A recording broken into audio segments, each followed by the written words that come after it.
Hello বন্ধুরা, আসসালামু আলাইকুম। কেমন আছেন আপনারা? আশা করি সবাই ভালো আছেন। আমি আলহামদুলিল্লাহ ভালো আছি। এই যে আজকে দুপুরের জন্য রান্না করতেছি শিং মাছ দিয়ে আর শালগম দিয়ে।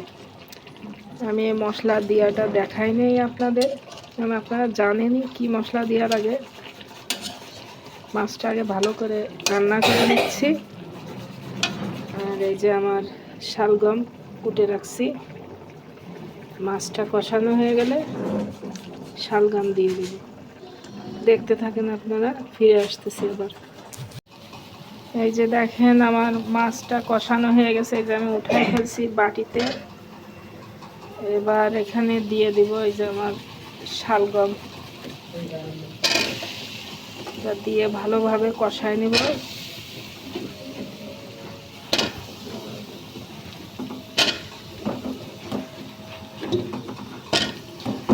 যে আমার বৌমা ভিডিও করে আর আমি রান্না করি।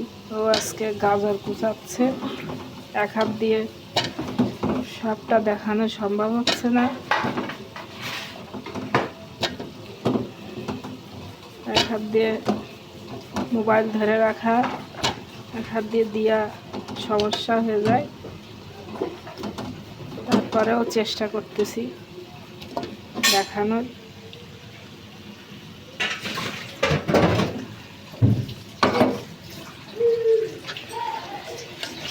এই যে এখন এটার সাথে কষায় নেব ভালোভাবে। আপনারা দেখতে থাকেন, ফিরে আসতেছি আবার।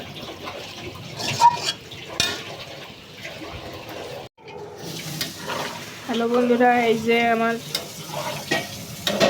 কষানো হয়ে গেছে শালগম।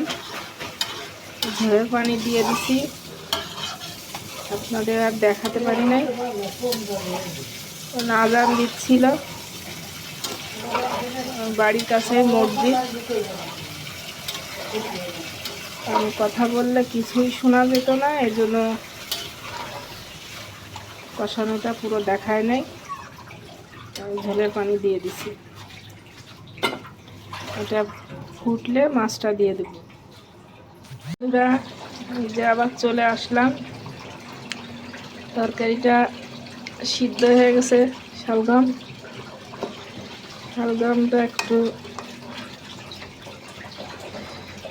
বুড়া বুড়া লাগতেছে।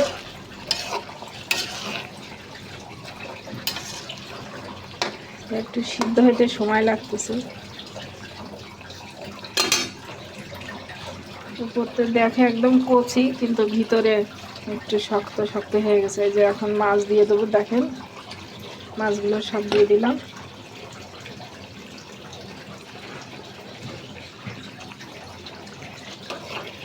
এগুলো সব শিং মাছ।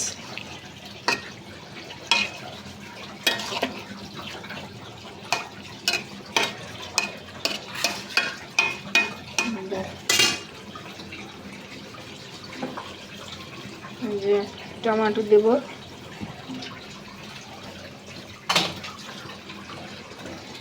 আর ধনে পাতা কুচি দিয়ে দেবো। আরও 10 মিনিট রান্না করব। ফিরে আসতেছি 10 মিনিট পরে। হ্যালো বন্ধুরা, এই যে ঢাকনা উঠায় দেখলাম, দেখেন তরকারিটা হয়ে গেছে, সম্পূর্ণ রেডি। আপনারা এইভাবে শিং মাছ দিয়ে রান্না করে খেয়ে দেখবেন। আমি ঝোল চেখে দেখছি, খুব মজা হয়েছে। সবাই ভালো থাকবেন, সুস্থ থাকবেন। আল্লাহ হাফেজ।